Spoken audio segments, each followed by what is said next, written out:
Mi nombre es Martín Julián Escalante Limón. Soy estudiante del séptimo cuatrimestre de la licenciatura en Teología. Esta es la materia de movimientos sectarios impartida por la maestra Ingrid Ortega Ulloa.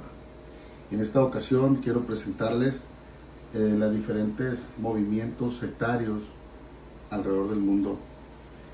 Para empezar, quiero hablar del Islam.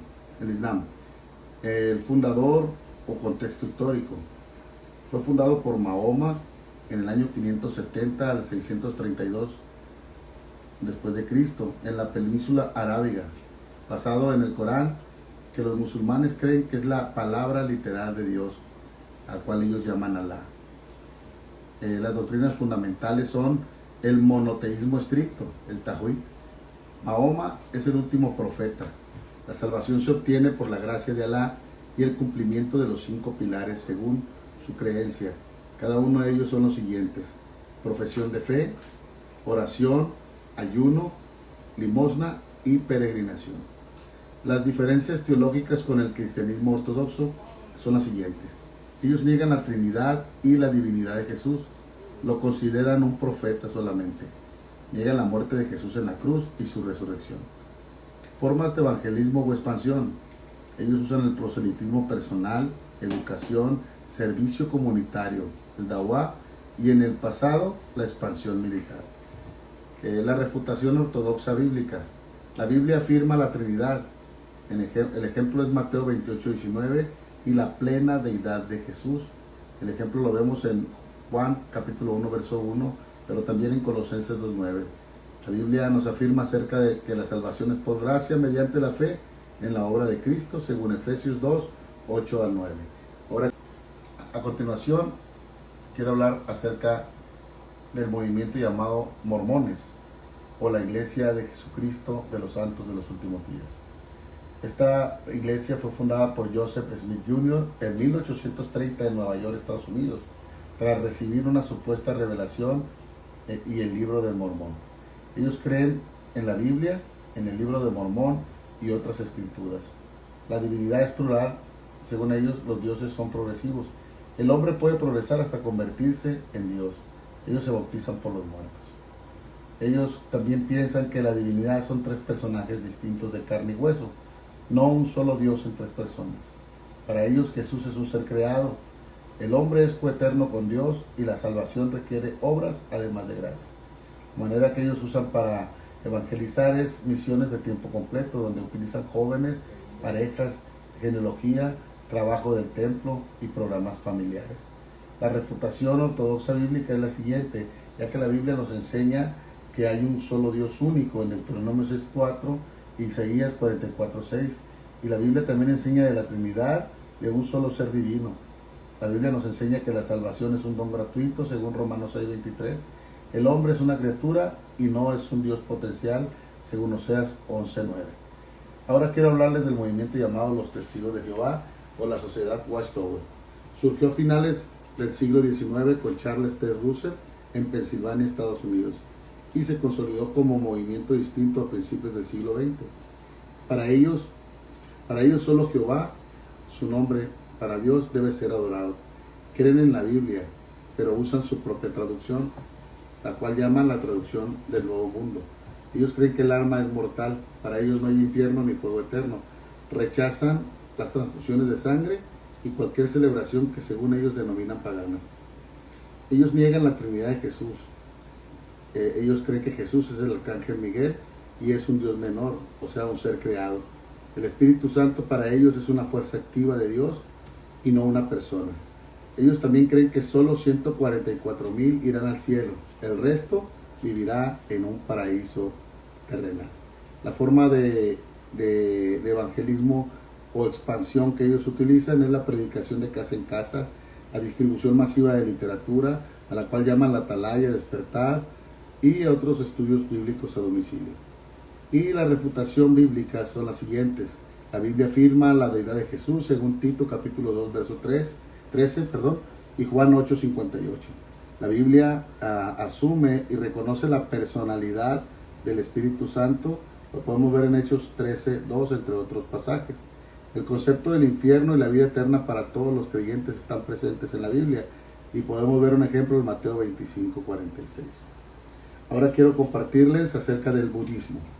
Este movimiento fue fundado por Siddhartha Gautama, el primer Buda, o llamado también el Iluminado, en la antigua India, acerca del siglo VI a.C. No es teísta en su origen. El objetivo de ellos es alcanzar el nirvana o la cesación del sufrimiento, encontrando la plenitud.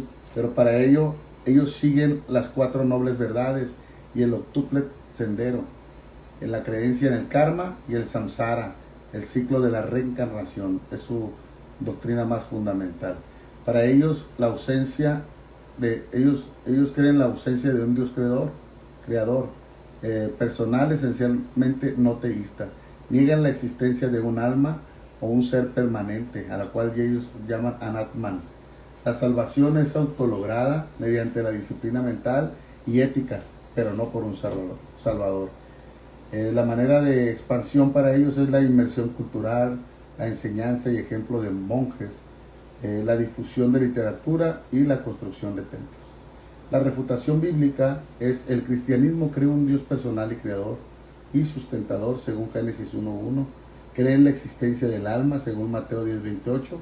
La salvación es un regalo de Dios a través de Cristo, y eso lo podemos ver en Romanos 5:8. Para continuar rápidamente, quiero hablar acerca de la nueva era del movimiento llamado New Age. No tiene un fundador único, es un movimiento sincrético que surge en Occidente a partir de los años 60, mezclando tradiciones orientales, esoterismo y psicología. Ellos creen en el monismo, todo es uno, Dios es todo y todo es Dios, y en la divinidad del yo, afirmando tú eres Dios. Ellos creen en el karma y la reencarnación, el énfasis en la experiencia personal, la meditación y las terapias alternativas. Ellos niegan en un Dios trascendente. Dios para ellos es una energía o una conciencia impersonal. Para ellos Jesús es solo un maestro iluminado o un avatar, no el único Hijo de Dios. La salvación es la realización de la propia divinidad, o sea, el autoconocimiento. Ellos, para alcanzar a otros y expandirse, usan talleres, libros de autoayuda, redes sociales, centros de bienestar, terapias alternativas como yoga, reiki y los cristales. La refutación bíblica es la siguiente: la Biblia enseña la separación entre Dios y el hombre. Según Isaías 55, 8 y 9, Dios es santo y distinto de su creación. También enseña la Biblia y refuta esta enseñanza. Condena la adivinación y el esoterismo, según Deuteronomio 18, 10, 12. La Biblia también refuta esta enseñanza diciendo que Jesús es el único camino, según Juan 14:6. Y por último, quiero hablar del neopentecostalismo. Aunque aquí dice nuevo pentecostalismo, es neopentecostalismo, que es lo mismo. Este movimiento surgió dentro del cristianismo a partir de mediados del siglo XX, con un fuerte énfasis en la guerra espiritual, los milagros dramáticos y la prosperidad, haciendo énfasis en la experiencia directa con el Espíritu Santo, sanidad, milagros, profecías y lenguas. Pero esencialmente el neopentecostalismo practica la doctrina de la prosperidad, la fe y las semillas de sembrar el dinero, garantizan salud y riqueza según ellos, y ellos también asumen mucho la guerra espiritual territorial. Ellos, si bien comparten fundamentos cristianos como la Trinidad de la Biblia, la diferencia está en el énfasis desmedido en la prosperidad material y el uso de los dones espirituales fuera de balance bíblico.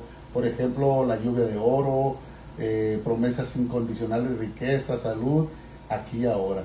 Ellos usan las cruzadas de avivamiento, medios de comunicación masivos como televisión y redes sociales, grandes congregaciones. Ellos creen mucho en las mega iglesias, pero también en la unción personal. La refutación bíblica, por último, es la siguiente. La Biblia enseña que el sufrimiento es parte de la vida, que es inherente al ser humano, y eso lo podemos ver en Juan capítulo 16, verso 33, y en Filipenses 1:29. La riqueza no es una señal automática del favor divino, también lo enseña la Biblia, y eso lo vemos en 1 de Timoteo 6, del 9 al 10. Y otro ejemplo es que la verdadera prosperidad es integral, pero sobre todo es espiritual. Eso lo vemos en 3 de Juan 1 y 2. Esta fue mi presentación acerca de los movimientos sectarios. Quedo a sus órdenes, querida maestra Ingrid, y espero que sirva para los fines requeridos. Dios la bendiga.